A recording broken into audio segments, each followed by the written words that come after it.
in an instant, they were on me, and I couldn't believe how fast it had all occurred.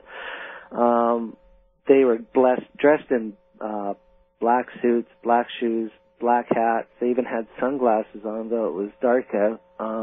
They had white shirts. That's what made me notice how different colored their skin was. It almost had a blue tinge to it. And anyway, they were on me in an instant, and they grabbed me and pulled me towards the car. I dragged my feet along, pushing back, struggling against them, and they had me to the car fairly easily and quickly. I had my feet up against the car doors. Each, I'll call them MIBs, had their hands around my arms, one on each side of me, and were trying to force me in the car. Eventually, after, I don't know how long of a struggle, it had to have been at least 30 seconds to a minute, and they got me inside of the car. Next thing I knew, I was in between the two of them, sitting in the back seat, and nothing was being said at all. And the driver in the front looked back at me and looked at them, and it seemed almost like they were having a conversation, but there was no words being said at all. Nobody was making any noise at all. Did he look like the other two? Yeah, he looked exactly like the other two. Did their facial features all look like they were identical, or were they just had the same color skin hue? No, they all looked the same. Wow. All right. Yeah.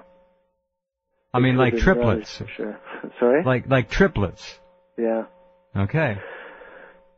So, anyway, I'm sitting between these two MIBs, and the one on my right pulls this giant syringe out. It appeared to come out of his jacket, inside jacket pocket. And he held it up towards the front, and I could see from the light emanating from the front that it was full of this dark, clear, golden liquid, and it was a huge syringe. If I was to compare it to something now, I would have to say it's used for a large animal. That's how big the vial was for it. Anyway, I started to struggle some more, and they quickly subdued me. I was in between the two of them, so there wasn't much of a struggle before the MIB on my right took the syringe and injected it into my upper torso part of my body. Where? And where? Pretty much in the center. I guess where your diaphragm might be, sort of thing. In other words, below your heart. Below your heart. Around No, I'm asking you. Was it below your heart? Well, it's below your rib cage. Okay. Your middle part of your rib cage. Sure. Say about 3 inches, 2 inches. That's just below your heart. Okay. Wow. That's where it was. And they didn't lift up your shirt or anything, I assume. No. They just right through your clothes. Yeah. And I quickly lost consciousness. I don't know how long I was out for, but I came to, and I had thought I was still in the car. I could still see the road, but it was below me, and I wasn't thinking clearly to begin with. I was just becoming conscious, and I knew something was wrong, and it took me a little while to figure it out, but I was probably around 250 feet or so above this winding road, and I could see it snaking along. It was along a coastline, and there was large rocks at the bottom and very large waves crashing against the rocks, creating lots of white water. And I knew I was very far away from home because I'm a prairie boy. I stay in the middle of Canada, and I've yet to ever see the ocean. And I knew I was very far away from home, and I was thinking the ocean. And it was not very long after that I lost consciousness again. I came to the next morning. I found myself in my tent. And for the rest of that day, I was pretty much in a daze. And to this very day, over 30 years later, I still remember it like it happened yesterday. It's so very clear in my mind, everything. I did some looking on the internet, and the car was a mid to late 60s Cadillac Coupe de Ville sort of car. And I did some research more looking for answers on MIBs. I didn't know what to make of them, didn't know what to make of that. But this is years later that I was doing this research on the internet, and I had stumbled across an encounter a gentleman had in my hometown of Brandon in 1951, 30 years before I had my encounter about 60 miles north of Brandon. And this was the closest I had come to finding anybody that had an encounter, same sort of encounter as mine with MIBs, except his involved a silver disc craft as well. And I found it amazing out of all over the world and everything that goes on to have it happen in my hometown 31 years before I had my encounter not far north of the city. So totally amazing, yeah. It really made me open my eyes, but you know, there were so many things going on.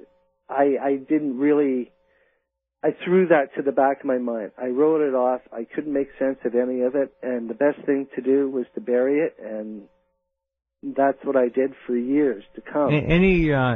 Any idea how long you were in their custody? I really have no idea. I just know that I came to the next morning in my tent, and I didn't get there on my own. I know that. Did you have a hole in your diaphragm? Any kind of a mark? You know, to tell you the truth, I didn't even look. Okay, no, not a surprise. So what happened during that time? You have a few mental images, and that's about it? Yeah.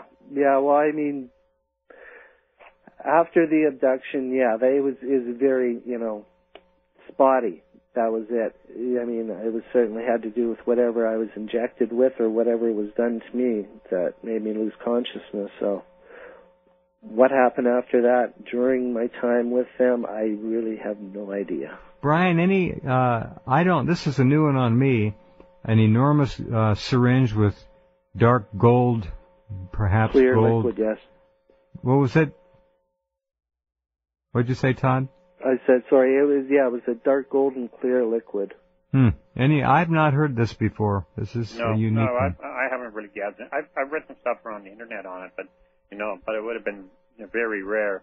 Right. As for myself receiving anything like that, not on that with some kind of syringe or something or any kind of liquid like that. I have heard where people definitely have gone through similar stuff that Todd has. Just, maybe a little different with the syringe and whatnot, but, Corinne Stables was one of them, So, it's, there's always something new, and I think we keep saying that every time we're on the show and we have a guest. Steve, here's a new one for us, and it seems to be that a little more comes out of stories time, and we gather a little more information. That's hard to try to put it all together, but we're finding that. Right. Okay, we have just about a minute or two until the next break. So this event came and it went, and you decided to repress it or file it. No one to talk to. Explain it, and of course. And if you were to tell anyone, obviously the ridicule factor would have been way too much. They look at you all weird and strange. And, oh, sure. Well, what are you talking about? And what about the folks?